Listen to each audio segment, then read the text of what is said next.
जाऊंगा।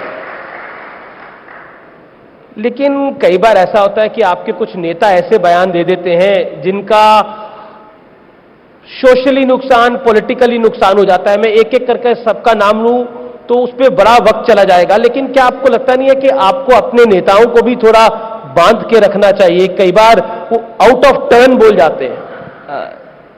हमें अपने नेताओं को बांधना चाहिए, बीजेपी को अपने नेताओं को बांध के रखना चाहिए। क्या मां सीता के बारे में टेस्ट ट्यूब बेबी आप बोलेंगे? क्या मां सीता के लिए आप टेस्ट ट्यूब बेबी बोलेंगे? तो अगर हमें अपने नेता बांधने हैं तो बीजेपी को अपने नेताओं को भी बांध के रखना चाहिए।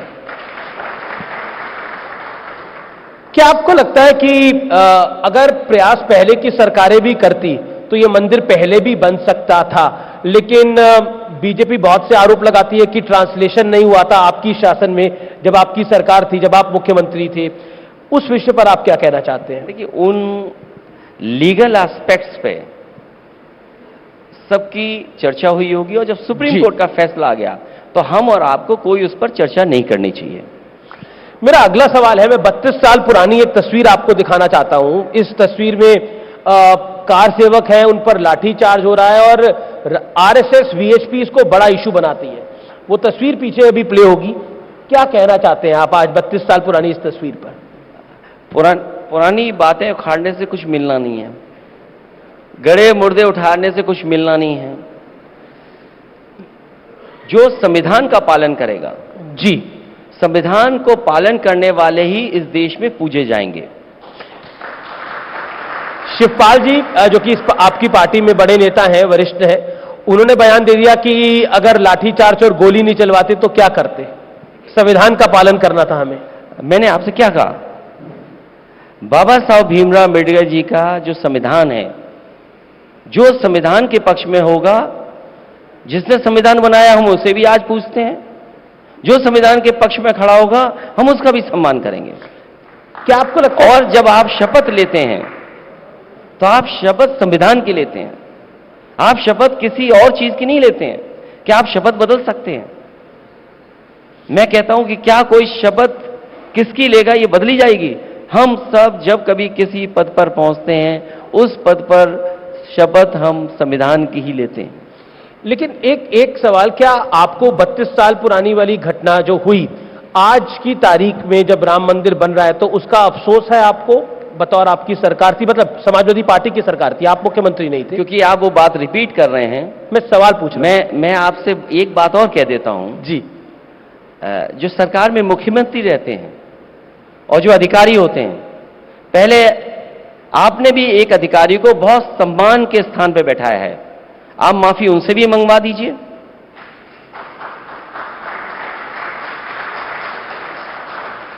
पॉलिटिक्स एक परसेप्शन का बहुत बड़ा खेल है। क्या आपको लगता है ये राम मंदिर के परसेप्शन में जिस तरह से दिग्विजय सिंह का बयान आया, विपक्ष के नेताओं का बयान आया, स्वामी प्रसाद मौर्य का बयान आया, या फिर और कुछ कांग्रेस के नेताओं का, एक कर्नाटक के मंत्री हैं उनका बयान आया, उस सबका नुकसान हो रहा है आपका? क्योंकि गठबंधन है इंडिया अलायंस, इसलिए मैं सवाल पूछ रहा हूं आपको। इंडिया गठबंधन जीत के आधार पर बनने जा रहा है। जी। इंडिया गठबंधन और पीडीए हमारी रणनीति भारतीय जनता पार्टी के एनडीए को हराएगी, पीडीए एनडीए को हराएगा और पीडीए ही हमारी रणनीति है। अगर इंडिया गठबंधन का कोई लीडर कुछ बोल रहा है हमें उस पर टिप्पणी नहीं करनी, लेकिन हमारी रणनीति अगर कोई है तो वो पीडीए रणनीति है। लेकिन बीजेपी बार बार कहती है कि समाजवादी पार्टी और इंडिया अलायंस तुष्टीकरण की पॉलिटिक्स करते हैं, यानी पॉलिटिक्स ऑफ अपीजमेंट जिसे कहते हैं। मैं आपसे कह रहा हूं और जितने भी हमारे दर्शक यहां बैठे हैं या आपके चैनल के माध्यम से देख रहे होंगे, जी, समाजवादी पार्टी डेवलपमेंट की पॉलिटिक्स करती है और डेवलपमेंट की पॉलिटिक्स इसलिए करती है क्योंकि इससे लोगों का जीवन बदलेगा, लोगों के घरों में खुशियां आएंगी, लोगों का भविष्य बनेगा। मैं जहां से शुरू बात की थी मैं बात वहीं पहुंचा देता हूं कि जिस जगह हम यहां बैठे हैं ये हाईटेक अंसल सिटी है, ये कभी नेताजी और समाजवादी पार्टी की बनाई हुई है। इसके दाएं बाएं मेदांता हॉस्पिटल है, जहां पर बहुत सारे लोगों का जीवन बच रहा होगा। जी, मैं ये कहता हूं कि मेदांता के बराबर अगर भारतीय जनता पार्टी ने कोई एक अस्पताल बनाया हो तो बता दो आप, कोई एक अस्पताल बना हो तो बता दो। इसी के बाईं तरफ अगर आप चला जाओगे तो वो कैंसर इंस्टीट्यूट है। इट्स ए रिसर्च इंस्टीट्यूट जहां पर कैंसर की रिसर्च होती, इलाज होता, जो हमारा गरीब है उसको समय पर इलाज मिलता, सस्ता इलाज मिलता, वो कैंसर इंस्टीट्यूट बनी है जी। उसके आगे बना है एचसीएल, लखनऊ में ट्रेनिंग इंस्टीट्यूट बनाना, और एक ऐसा ट्रेनिंग इंस्टीट्यूट जो 12th के बाद, इंजीनियरिंग के बाद अगर बच्चे अपना भविष्य बनाना चाहें तो वहां ट्रेनिंग कर सकते हैं, बाद में उनको जॉब मिल जाएगा। उसके आगे ट्रिपल आईटी बना है। ट्रिपल आईटी बहुत कम प्रदेशों में है, या वो इंस्टीट्यूशन इस तरह की हैं जो बहुत कम बनी है।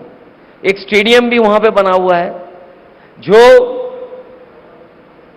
देश का सबसे सुंदर स्टेडियम है, और वो एक ऐसा स्टेडियम है जहां इंडिया को जिताता है वो स्टेडियम। जी जी। आप एक सड़क पे चले जाएं बाईं तरफ, 5 लाख प्रोक्योरमेंट का मिल्क का प्लांट लगा है पराग का। उसके बगल में लगा है 5 lakh litre per day procurement का अमूल का प्लांट। ये मैंने जितने नाम लिखे हैं या जितने मैंने नाम बताए हैं, अगर एक भी इसके बराबर भारतीय जनता पार्टी ने काम किया हो तो बता दो। और ये विकास मैंने केवल 1 किलोमीटर का बताया है मैंने। आप कह रहे हैं कि 1 किलोमीटर, अगर 1 किलोमीटर में आपको भारतीय जनता पार्टी का एक भी काम इसके बराबर दिखाओ तो हमें बता दो आप। नहीं, आप कह रहे हैं कि ये 1 किलोमीटर का विकास हुआ है। बीजेपी कहती है हमने काशी का विकास कर दिया, हमने अयोध्या का विकास कर दिया, हम मथुरा का विकास करेंगे, और वो एक गाना है ना, जो राम को लाए हैं हम उनको लाएंगे। और एक गाना वो भी है। जी बताइए। सिया कह गए राम को, क्या वो गाना है बहुत पुराना? रामचंद्र कह कलयुग आएगा, रामचंद्र कह गए सिया से ऐसा कलयुग आएगा। रामचंद्र जी कह गए सिया से ऐसा कलयुग आएगा। मैं अगली लाइनें नहीं सुनाना चाहता हूं, सुना दीजिए, क्योंकि मैं गाना नहीं आता है। अच्छा आप चलिए, अब अगर वो बात आपके गाने की बात सही है तो उस गाने की भी हर बात सही है। अखिलेश जी आप देखिए बड़े हाजिर जवाब हैं, ये मैं कहना चाहता हूं। बहुत कम नेता होते हैं जो हाजिर जवाब होते हैं, लेकिन अब गाने की बात चली है, आपको तो भगवान कृष्ण सपने में भी आए हुए हैं। 2022 के चुनाव में मैंने आपका इंटरव्यू किया था। अब मैं आपसे जानना चाहता हूं, रिसेंटली कौन से भगवान सपने में आए? प्रभु राम तो नहीं आए? देखिए मैं आपसे कहना चाहता हूं जी, और बहुत अभी एक मैं इंग्लिश चैनल देख रहा था जी, और देश के बहुत बड़े स्वामी हैं, उन्होंने ये कहा कि कृष्ण का जो रूप है, कृष्ण की जो पॉपुलैरिटी है, उससे बहुत पीछे है भगवान श्री राम। और मैं आपको बता दूं, मैं भगवान श्री राम में भी कृष्ण देखता हूं और भगवान श्री कृष्ण में भी राम देखता हूं। अगर आपको फर्क नजर आता हो तो बता दो आप।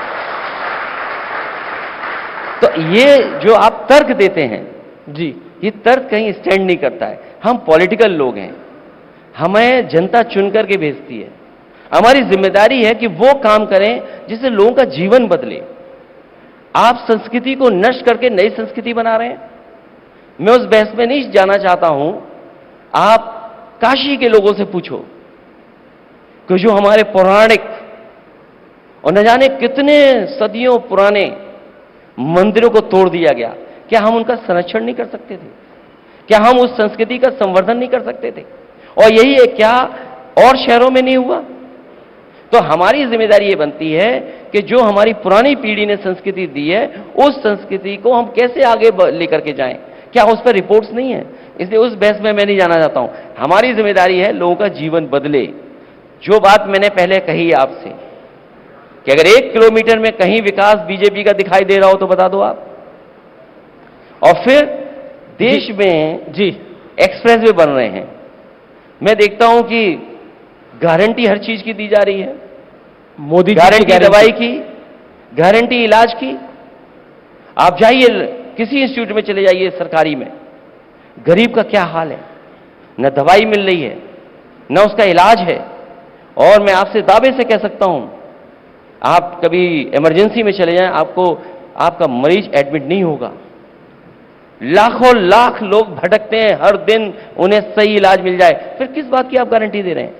आपने कहा जी कि निवेश आएगा उत्तर प्रदेश में, ये तो एक टेंट लगा है, टेम्परेरी टेंट है जिसमें हम और आप सब बैठे हैं।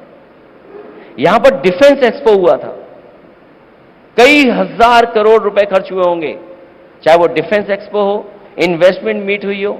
जमीन पर क्या उतरा? जो इन्वेस्टमेंट मीट के बहाने उद्योगपति बुलाए गए थे, वो उद्योगपति गुजरात भी गए, वो उद्योगपति आपके दूसरे प्रदेशों में भी गए। आप ये बताइए, 3 साल सरकार के होने वाले हैं, दिल्ली की सरकार के 10 साल से क्या इंसेंटिव मिला जिससे कोई उद्योग लग गया हो? क्या इंसेंटिव दिया जिससे कारखाने लग गए हों? जो मुख्यमंत्री जी कहते हैं कि 40 लाख करोड़ के एमओयू हुए, जमीन पे क्या उतरा? और फिर इस उत्तर प्रदेश की जनता के साथ भेदभाव क्यों? सरकार दावा करती है कि सबसे बड़ा एक्सप्रेसवे बन रहा है, बंबई से लेकर के हम दिल्ली को जोड़ रहे हैं, वो 1 लाख करोड़ का एक्सप्रेसवे है। गुजरात को जोड़ने वाला वो कई हजार करोड़ का है, पंजाब से गुजरात जोड़ने वाला कई हजार करोड़ का है। जिस उत्तर प्रदेश ने सरकार बनाई हो,